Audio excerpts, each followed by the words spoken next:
quick couple of minute video on Newton's laws. I'm going to refer to them as N1 and N2, and I'm going to say N3. Okay, three laws: Newton's first law, second law, and third law.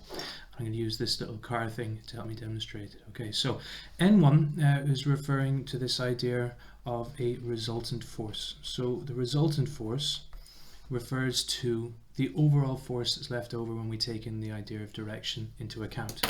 So if I've got this little green man car going forward, and there's going to be some thrust coming from the engine, and so we're going to have a forward force. Let's say that that's 100 newtons. Okay, so we're going to have a force to the right of 100 newtons. Not all that force is going to be directly used by the car. It's not going to be directly obvious, because these wheels, as they spin around, are going to have friction against the ground, which means we're going to have a little bit of backwards force, and let's say that's 20 newtons. Okay, so I'm going forward with 100 newtons, and 20 newtons of force is keeping me back. So the overall force that's affecting this green car would be called the resultant force, and we'd say that it's 80 newtons to the right. 18 newtons to the right. Newton's second law is that the force needed to move something will be equal to the mass multiplied by the acceleration. Let us say that this little green car thing is 1,000 kilograms, and it's accelerating at 2 meters per second squared. The entire force needed to do that will be 2,000 newtons. Okay, this is Newton's second law. It also tells me that if I have a larger mass, but I have got the same amount of acceleration, then I'll need a larger force.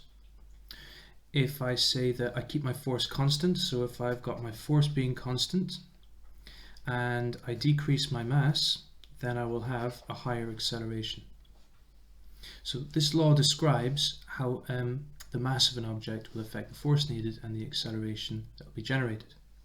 Now, Newton's third law is a little bit more tricky to understand, but what I'm going to talk about is I'm going to talk about pairs, and I'm going to talk about resultants. So if I put this little green car on the side, because I'm not able to draw that very well, instead what I'm going to do is I'm going to draw this as a block.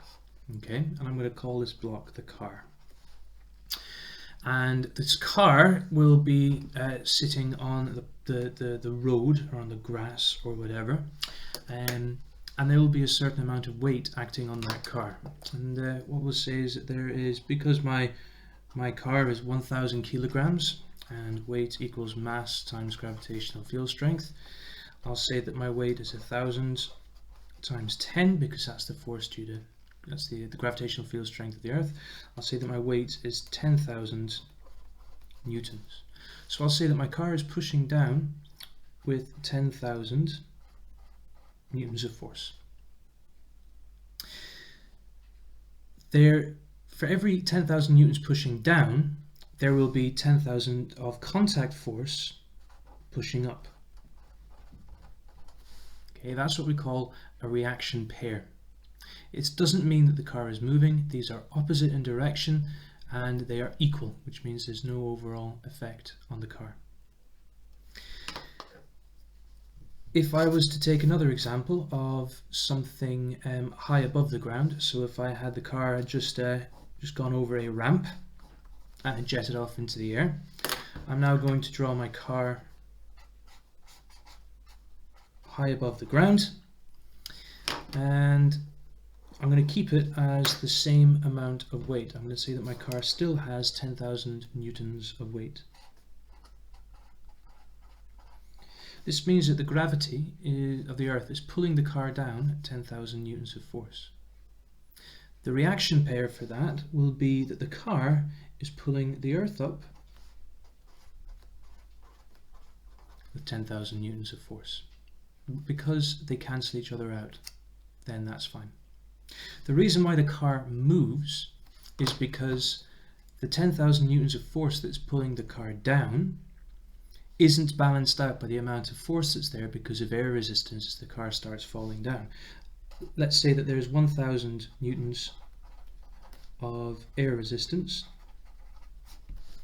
Then my resultant force will be 9,000 newtons down. For the 1000 newtons of air resistance, it's opposing it, so the car will be hitting the air down here and will be generating 1000 newtons of force. There will be an action-reaction pair of the air hitting the car of 1000 newtons. Okay, friction. So the best way to remember Newton's third law and how it's different from Newton's first law is that in Newton's first law there's one object and two forces. In Newton's third law there are two objects and two forces. One acting on the object and one acting from the object. Okay, so that's it, Newton's three laws.